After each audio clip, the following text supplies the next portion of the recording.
Halo pemirsa JPR TV dari Sabang sampai Merauke, dari Miangas hingga Pulau Rote. Bertemu lagi bersama saya Mona Zarinisak dalam program Kominfo Newsroom.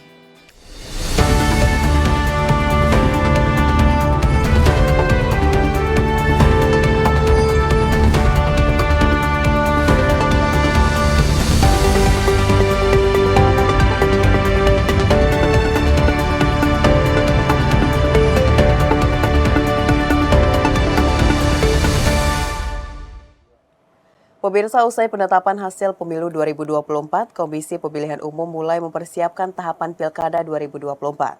Ketua KPU Hasyim Asyari mengatakan pihaknya siap menyongsong pesta demokrasi kepala daerah serentak tanpa melupakan potensi sengketa pemilu yang akan dihadapi.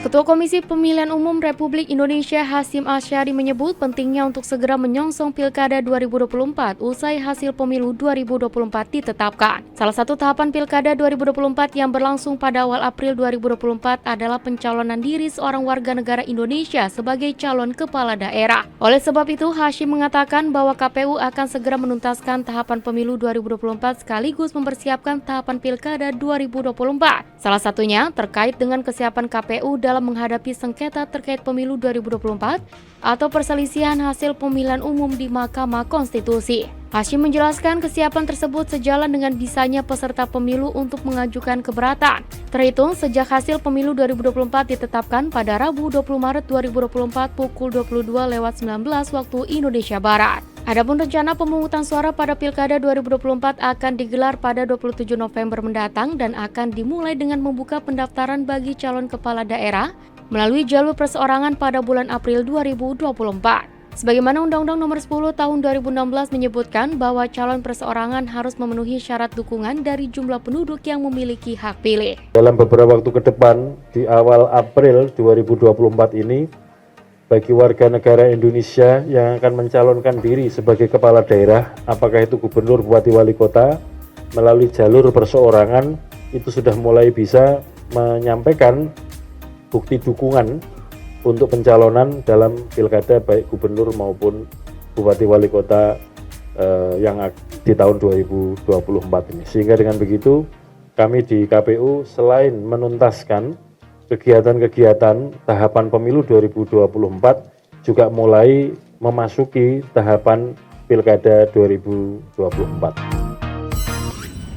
Beralih ke informasi lainnya pemirsa, pada 21 Maret dan 23 September 2024, Indonesia menghadapi fenomena astronomi equinox. BMKG mengimbau masyarakat untuk tidak khawatir peningkatan suhu ekstrim di Indonesia akibat fenomena equinox tersebut.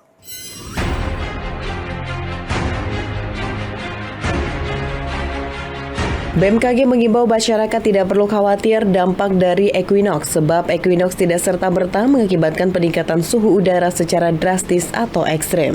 Prakirawan cuaca BMKG Umul Khoir mengatakan fenomena equinox merupakan fenomena yang umum terjadi. Umul juga mengatakan suhu maksimum rata-rata di wilayah Indonesia akan berkisar di 32 derajat hingga 36 derajat Celcius. Diketahui fenomena equinox yang terjadi pada hari ini merupakan fenomena astronomi ketika posisi akan bersinar tepat di garis khatulistiwa dan jumlah siang dan malam hampir sama di seluruh dunia. Saat fenomena ini terjadi, posisi matahari berada paling dekat dengan bumi. Hal ini akan memberikan dampak peningkatan suhu terutama pada wilayah tropis. Pada saat fenomena ini terjadi, matahari dengan bumi memiliki jarak paling dekat dan sebagai konsekuensinya wilayah tropis sekitar ekuator akan mendapatkan penyinaran matahari maksimum.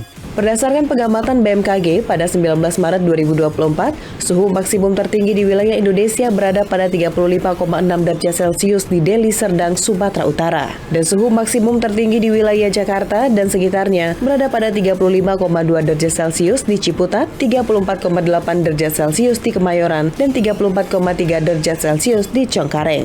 Fenomena ini tidak serta-merta mengakibatkan peningkatan suhu udara secara drastis ataupun ekstrim. Biasanya suhu maksimum rata-rata di wilayah Indonesia berada dalam kisaran 32 hingga 36 derajat Celcius. Presiden Joko Widodo meresmikan duplikasi jembatan Kapuas 1 di Kota Pontianak, Kalimantan Barat. Kehadiran jembatan ini diharapkan dapat memperlancar konektivitas antara Kota Pontianak dengan wilayah sekitarnya, terutama kawasan antara pusat Kota Pontianak dan Kecamatan Pontianak Timur.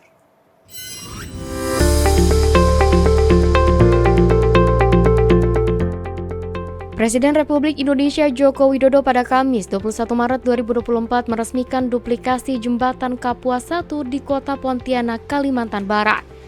Jembatan dengan panjang 430 meter dan lebar 8 meter ini dibangun dengan biaya sebesar 275 miliar rupiah. Presiden berharap kehadiran infrastruktur ini dapat memperlancar konektivitas antara Kota Pontianak dengan wilayah sekitarnya, terutama bagi kawasan antara pusat Kota Pontianak dan Kecamatan Pontianak Timur. Duplikasi jembatan Kapuas 1 telah selesai dan akan kita resmikan. Jembatan sepanjang 430 meter dengan lebar 8 meter ini dikerjakan dengan anggaran 275 miliar rupiah. Ini akan meningkatkan konektivitas kawasan antara pusat kota di Pontianak dan Kecamatan Pontianak Timur. Saya rasa itu yang bisa saya sampaikan, dan dengan mengucap Bismillahirrahmanirrahim pada pagi hari ini, saya resmikan duplikasi jembatan Kapuas 1 di Kota Pontianak, Provinsi Kalimantan Barat. Pejabat Gubernur Kalimantan Barat Harrison yang turut mendampingi Presiden Joko Widodo berharap untuk tahap berikutnya pada tahun 2025 pemerintah pusat juga dapat memulai proyek pelebaran jalan yang terhubung dengan jembatan tersebut, yakni mulai dari Jalan Sultan Hamid II menuju Jalan Gusti Situt Mahmud. Hingga saat ini jalur tersebut masih mengalami penyempitan.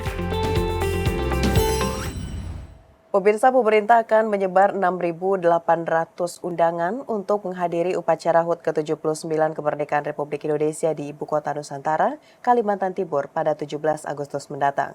Hal tersebut disampaikan langsung oleh Kepala Otorita Ibu Kota Nusantara dalam rapat kerja bersama Komisi 2 DPR RI di Jakarta.